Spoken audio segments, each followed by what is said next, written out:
Hello everyone and welcome back to my channel. I thought this story was very interesting and I honestly think that it could have been resolved if all the parties had communicated properly with each other. Anyhow, I do hope that you enjoyed this story. If you do, please give it a thumbs up. Now on to the story. Okay, so this might be a long one. First and foremost, I am not down to read any poly shaming. That's not the point of this post. Polyamory is a valid dating or relationship model when done ethically, and I'm laying that down first and foremost. Any advice given that has the air of, but poly is gross, straight up, I'm going to keep on scrolling past and not take in. So, my best friend Cindy and I have known each other for roughly 15 years and have been roommates for 5-ish years. Cindy is poly and has 2 partners, one that lives close by and one named Mark that lives in Oregon, which is pretty far from us. I knew Mark through mutual friends prior to him meeting Cindy, and we actually slept together a couple of times back in 2016. He's poly and I'm monogamous, and we decided that it wouldn't work between us, but we maintain being good friends because we get along really well. I introduced those two in 2017, admittedly under the he's poly, you're poly piss poor attempt to matchmake, and they hit it off really well. In 2019, Mark had to move to Oregon for work, but they've been making it work via long distance and I'm happy for them. So in 2020, I kinda lost my mind. I had to break up with a boyfriend who was in love with someone else. I realized that I hated my job. I turned 30 and I felt deeply unhappy with where my life was headed. So I decided it was best for me to start living. I quit my job, found a new one that made me happy, and I started to do solo hiking adventures. I mentioned in a group chat that I always wanted to camp in Crater Lake National Park in Oregon, and Mark offered his place for me to stay at and offered to be my hiking buddy. He's into hiking as well. Cindy hates camping, hiking, and nature, but was excited for us to have fun and even helped me plan the trip until about 2 weeks ago. Out of nowhere, Cindy was cold as ice to me. We take turns cooking, and suddenly on her nights to cook, she would only make one portion and leave me nothing. She was short in conversations, didn't want to hang out with me in shared areas at all, and seemed like she was pissed. I asked her if something was wrong and she straight up ignored me. I went to mutual friends who said that they had no clue that something was wrong. Then yesterday, she invited me to a video chat with her and Mark. They told me that they've discussed it and I have permission to sleep with Mark on the trip. Apparently, one of the boundaries in the relationship is that neither of us can do anything with either of our partner's friends. Mark mentioned 2 weeks prior that he would be down to sleep with me on this trip if I was down for it, which led to a fight between the two. Mark argued that he already slept with me previously, so I quote-unquote shouldn't count, and Cindy was sternly on, she's my best friend, so no. They reached an agreement and were excited to tell me, and I blew up at them. So many thoughts are swirling through my head right now, and I cannot even verbalize all the reasons that I'm mad. It's like my best friend and her boyfriend, someone I consider to be a good friend too, views me as a sex object in some ways, but somehow worse. Sleeping with Mark wasn't even a concept to me, as he's squarely in the quote-unquote best friend's boyfriend and a good friend box in my mind. I logged off the chat, told Cindy I was too angry to look at her, and I've been at a friend's place for the last day. I need advice on how to convey to them when I'm so angry, when I'm having trouble coming up with reasons besides blind rage. I barely want to go on this trip anymore.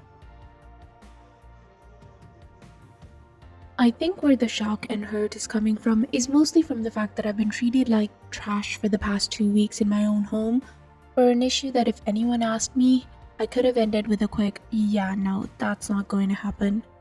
Mark is a good friend, and while he was a fun partner like 5 years ago, he's squarely my roommate's boyfriend in my mind, and even with this quote-unquote permission, I wouldn't sleep with him. I'm mad that Cindy treated me this way. I'm frustrated at the apparent brainlessness on both their ends to not just talking to me, annoyed that my quote-unquote sexual potential was discussed in depth by both of them. Kinda upset that a good friend may have only invited me to stay over at his place for the potential of banging me. pissed off that I'm sleeping on a futon like a 21-year-old, because even though Cindy was in the wrong, I left the apartment when she should have left. Oh my god. I just have a lot going on emotionally at the moment.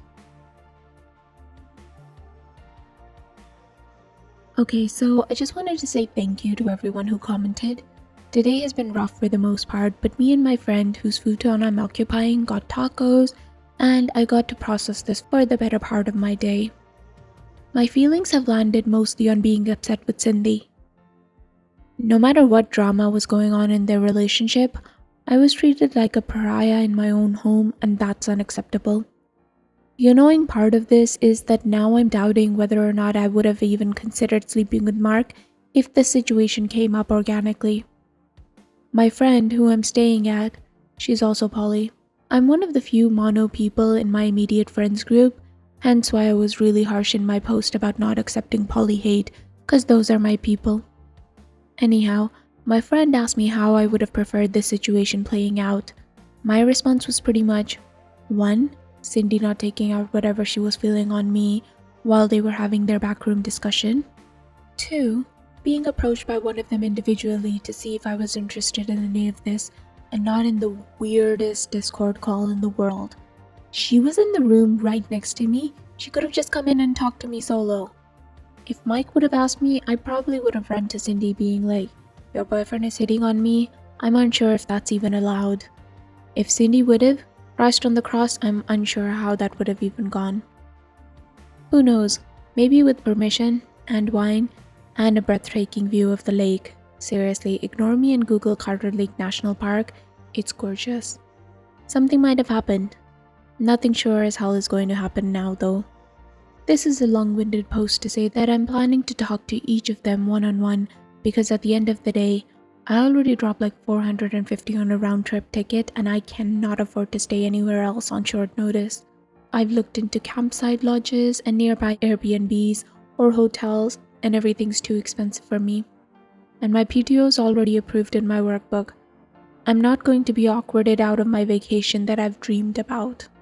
I'm going to talk to them both and God help them if the first words out of their mouths aren't, "I'm sorry." Hey everyone, it's been just over 3 weeks since my last post and I wanted to post an update. If you didn't read my original post, I was planning on going on a trip where I would have been staying at my best friend's partner's for about 5 days. She was fine with it until she wasn't and treated me coldly for 2 weeks. Then she and her boyfriend told me that I had quote-unquote permission to sleep with a boyfriend on the trip if I so desired. I got pissed and stayed at a friend's house for 3 days.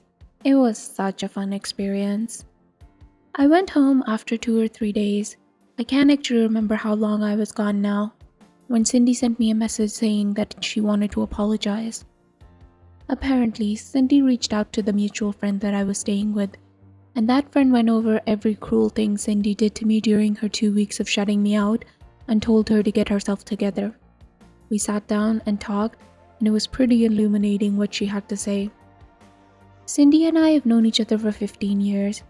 For the majority of that time, I was the more introverted and shy type, while she was the "let's drink shots on the roof with this new friend I made 30 seconds ago" type.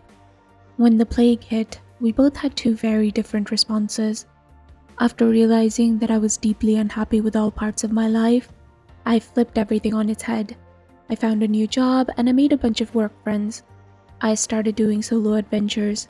I felt happier than I've ever been, and it turns out, happy me is very bubbly and engaging. While I couldn't go out for obvious reasons, I started actually using Discord and engaging more with friends and going on virtual dates. Cindy did the opposite. Her job went work from home pretty much early on, which cut her off from most of her work friends, and she lost an aunt she was very close to due to the virus. Cindy works customer service at an online store, so after about 8 hours on the phone in front of a computer, she doesn't want to Zoom or Discord or message anyone from the exhaustion of it all. Cindy admitted that she felt like she was falling apart, meanwhile the person that she grew up with was doing better than ever. She's not one to express her feelings. She comes from an army, what's a feeling family. She apparently decided that the best course of action was to bury everything in her chest and do nothing about it. Then Mark asked if he could sleep with me and everything started leaking out. Cindy admitted that the rule, quote unquote, neither of us can do anything with either of our partner's friends, is a bit more flexible than I had originally thought and is more of a please ask if I'm cool with this before you flirt with my friend situation. Apparently, Cindy was cool with the concept of us sleeping together previously. Back in 2019, I was planning a trip to Seattle for the summer of 2020. Mike offered to join me and we were planning on splitting a 2-bedroom Airbnb. It didn't happen for obvious reasons, but apparently, Mark asked Cindy during the planning stage if he could even broach the topic with me, and she was cool with it. Mark, going off of how she was previously cool with it, checked in again with her before he was planning on talking to me about it for the most recent trip, and that's when the blow-up happened. Cindy apologized for how she treated me in the past 2 weeks and admitted that she felt like she was failing at everything in her life, and then felt that she was going to lose her boyfriend to me if something happened between us. I honestly feel like a horrible friend in some sense, because while I knew her depression was flaring up, I didn't quite realize how deep she was in it despite living together. I did stand my ground on the fact that while her feelings are valid, the way she treated me wasn't, and that type of behavior cannot happen again. She agreed and even invited me to sit in on a session with her therapist. She was already seeing one to cope with the feelings in regards to her very messy family, to which I said I would, after she had more solo time to process it. I ended up going on the trip. Mark apologized for blowing up my home with his question, and we had a conversation about while he was sweet, I really didn't see any future where I slept with him again. He was cool with it and said that he was excited to have a good friend coming up for nature adventures. I just got home yesterday from my adventures and have been sharing the photos with Cindy for the better part of the day. She thinks that the shots are beautiful and her biggest concern is that I could have hurt my lungs since it was pretty smoky out there on one of the days I was out there due to wildfires in California. So that's about it. So guys, what did you think about this? Honestly, I do understand some of the mental health struggles that OP's friend was going through during the pandemic. I'm glad that she's getting the help that she needs through therapy though. I do still stand on by the fact that all of this could have been avoided if either Cindy or her boyfriend Mark just talked with OP about what they wanted to do. I think that the disconnect about them talking about this whole situation behind her back is very weird, not just on the fact that it indicates like lower levels of communications between all parties, but I do think that they're disrespecting OP by not having this discussion with her. Do you see what I mean here? Anyhow, I do hope that you enjoyed this story. If you did, please give it a thumbs up. And please subscribe if you'd like to listen to more stories from Reddit with updates.